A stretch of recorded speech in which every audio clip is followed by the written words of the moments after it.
ipinagmamalaki pa ng mag-asawang kayang-kaya nila ang microdosing ng cocaine.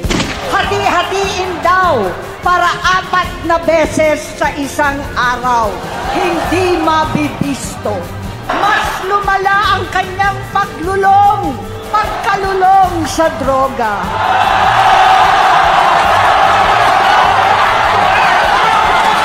Dahil parehas pala silang mag-asawa.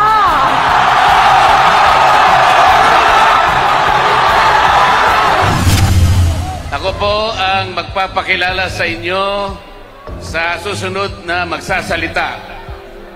Siya po ay matagal kong nakasama sa House of Representatives. At ngayon ay kasama ko pa sa Senate of the Philippines. Ang aking kaibigan, ang aking kumare, Senador Amy Marcos.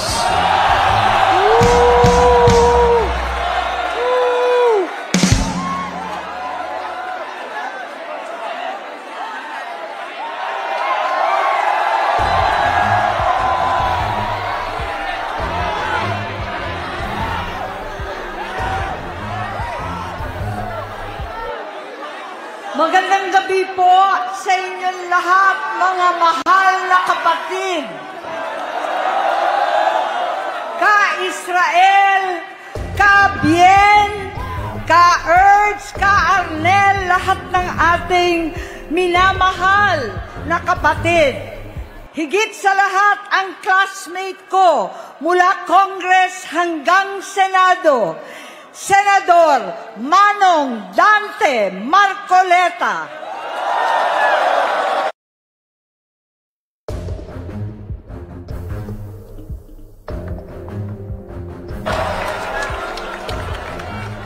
Napakahirap po ang pumunta, tumayo, at magsalita sa inyong harapan.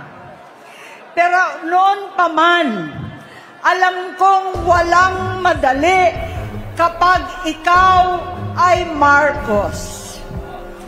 Nanginginig ako at ang aking boses, hindi dahil ako'y natatakot sa inyo, kundi dahil nalulungkot po ako. Ipagpaumanhin ninyo kung sa gitna ng pagsasalita ko, ako'y hihinto, hihinga dahil sa bigat ng aking kalooban.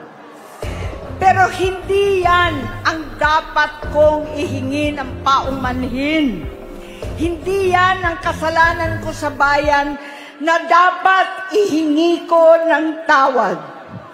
Narito po ako dahil sa tawag ng Iglesia ni Cristo para sa transparency, accountability at hustisya.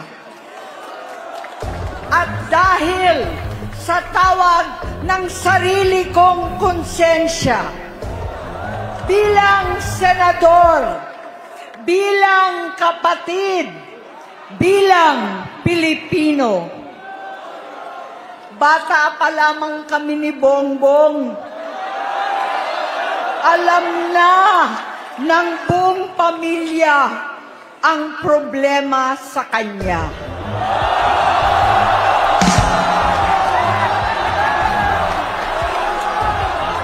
Sa totoo lang, mababasa naman ng lahat ang mga testimonya ng aking ama patungkol sa kanyang ugali at gawain. Noon, dahil may tatay pa kami, hindi ko pa siya responsibilidad. Noong tumatanda, ay mas naging nakakabahala. Batid ko na nagda-drug siya.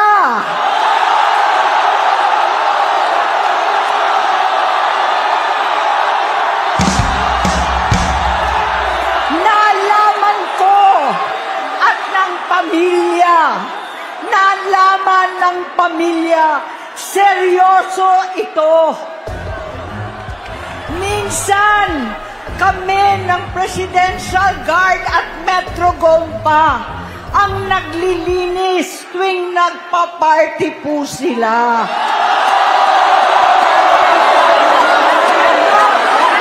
Namuhay kaming magkakapatid sa ibang bansa. Kami-kami lang. Kinumbinsi ko pa si Bongbong, pakasalan mo na si Lisa. Naisip ko noon, kapag nag-asawa siya, malalagay na sa tahimik at magkakaroon ng direksyon. Ang laki ng pagkakamali ko. Mas lumala ang kanyang pagkalulong sa droga.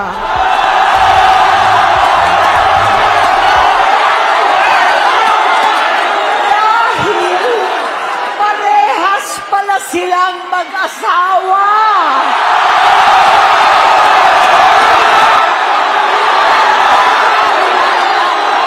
Naging gobernador siya ng Ilocos. Alam ng mga tao doon na halos hindi siya pumapasok. Tuwing kukumprontahin ko siya, ay nagsasabi siyang magbabago na siya, aalisin na niya ang bisyo. Hanggang sa may nagsumbong na naman sa akin na sa paggising pa lang sa umaga, kasabay ng almusal, marijuana pala.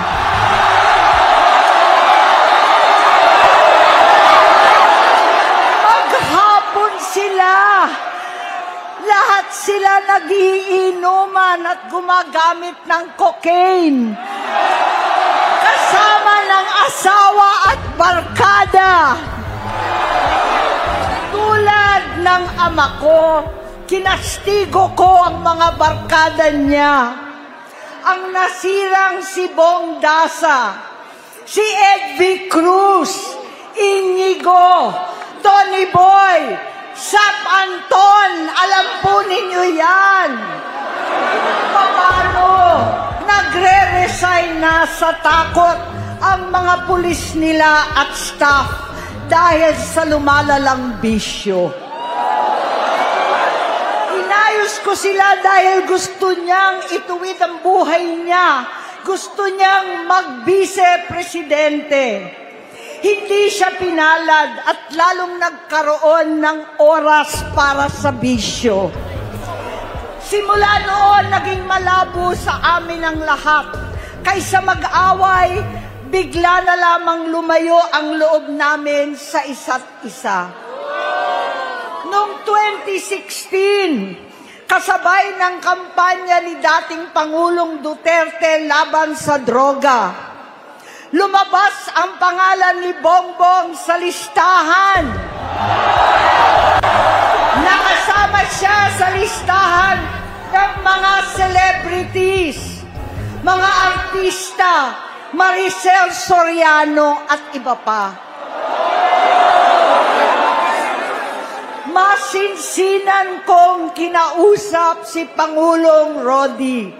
Halos manikluhod ako. Sinabi kong ayon sa kapulisan, dapat unahin, usigin ang mga pusher at saka na lamang sagipin ang mga user. Naligtas si Bongbong. Labis ang takot ko at pag-aalala. Kinausap ko siya at nagsabi siyang talagang siya ay nagbabago na. Muli at lagi, hindi ako nawalan ng pag-asa.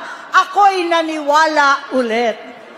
Mula noon na natatanggap ko na lang na balita tungkol sa kapatid ko ay regular na pagpapadoktor. Kaya kumalma naman ako. Inisip ko, totoo dahil naopera na ang tuhod niya sa gout. Siguro, totoo na ito. Hanggang nito, na lamang nalaman ko na tuloy ang paggamit niya sa mga party na garapalan naghahain ng droga.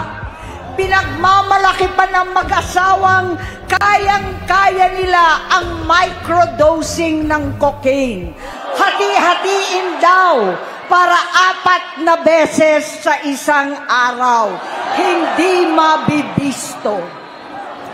Ang pampapadoktor, pinalabas nilang pag-stem cell. Nagpapalit daw ng dugo, nagpapa-blood transfusion.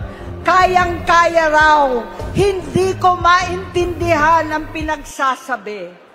Noong 2021, kahit papano, nagkikita kami at nagkakausap. Sumumpa siya sa aking talagang hinintunan niya. Naniwala ako kasi sabi niya gusto niyang tumakbo. Ang sabi ko, tutulong ako sa abot ng aking makakaya. Ipinakilala ko si Bongbong kay Inday. Naging magkatandem sila. Pagkatapos noon ay biglang hindi na niya ako ulit kilala.